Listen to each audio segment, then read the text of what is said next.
दूसरा एक और उससे बड़ा इल्ज़ाम है, और इल्ज़ाम क्या है वो तो मैं समझ नहीं आता कि उसको क्या बोलूँ। मैंने प्राइम मिनिस्टर से एक इंटरव्यू में पूछा था आज से कुछ 1.5 साल पहले कि प्राइम मिनिस्टर बॉस आप हैं या प्राइम मिनिस्टर बॉस हैं या जनरल बाजवा बॉस हैं।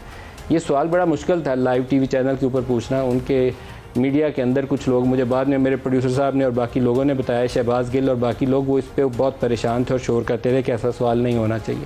लेकिन ये सवाल बनता था क्योंकि हर चीज़ के ऊपर सेम पेज हमें बताते थे, और मिलिट्री ने बहुत सारे मामलात में बेल आउट करती थी, मदद करती थी, वोट हो, कानून साजी हो, जो मर्जी हो। फ़ाइज़ ईसा का रेफरेंस, जिसके ऊपर मेरी कन्विक्शन है कि वो सिर्फ फैज़ाबाद जजमेंट उसकी बुनियाद बनी थी और कुछ नहीं था। उसकी कोई रॉन्ग डूइंग टैक्स मैटर्स में होंगी तो उसका जवाब फ़ाइज़ ईसा ने देना या उनकी एहलिया ने देना, मैं उसके लिए जवाब दे नहीं हूँ। लेकिन बुनियाद उसकी उस दिन पड़ गई थी जिस दिन फैज़ाबाद धरने के ऊपर फ़ाइज़ ईसा ने ऑर्डर लिखा था। उस ऑर्डर के अंदर जिनका नाम लिखा था उसके बाद ये रेफरेंस आ ही जाना था। आज नहीं आता तो कल आ जाता, या आना ही आना था, ये आ गया। और उसके ऊपर जो अब मसला है, बशीर मेमन साहब ने एक इंटरव्यू के अंदर कुछ एलिगेशन लगाए थे, उनकी तरफ आगे चल के आता हूँ। लेकिन लॉ मिनिस्टर फ़रोग नसीम साहब जो इस रेफरेंस को प्लीड कर रहे थे, उनका बाकायदा ना वो ज़मीन हिला देने वाला बयान है, और बहुत से लोगों के लिए को चार्जशीट कर सकते हैं इस बुनियाद के ऊपर। ये उनका तहरीरी जवाब है जो उन्होंने मुझे टेक्स्ट किया है, मैं उसको पढ़ के सुना रहा हूँ।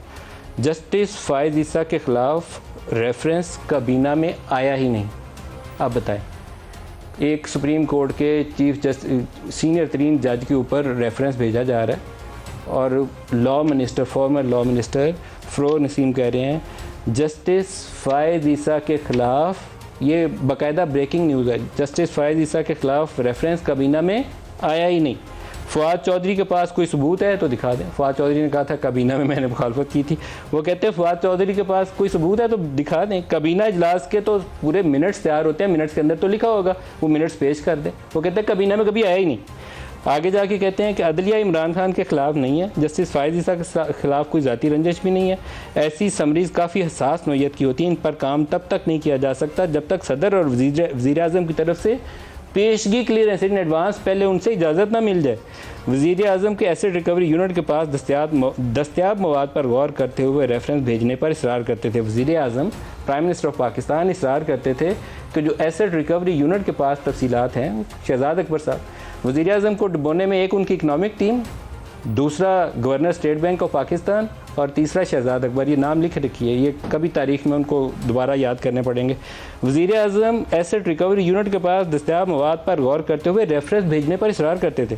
एसेट रिकवरी यूनिट पर वज़ीर-ए-आज़म ने कायम किया था और बराह रास्त इन्हीं के मतहत काम करता था।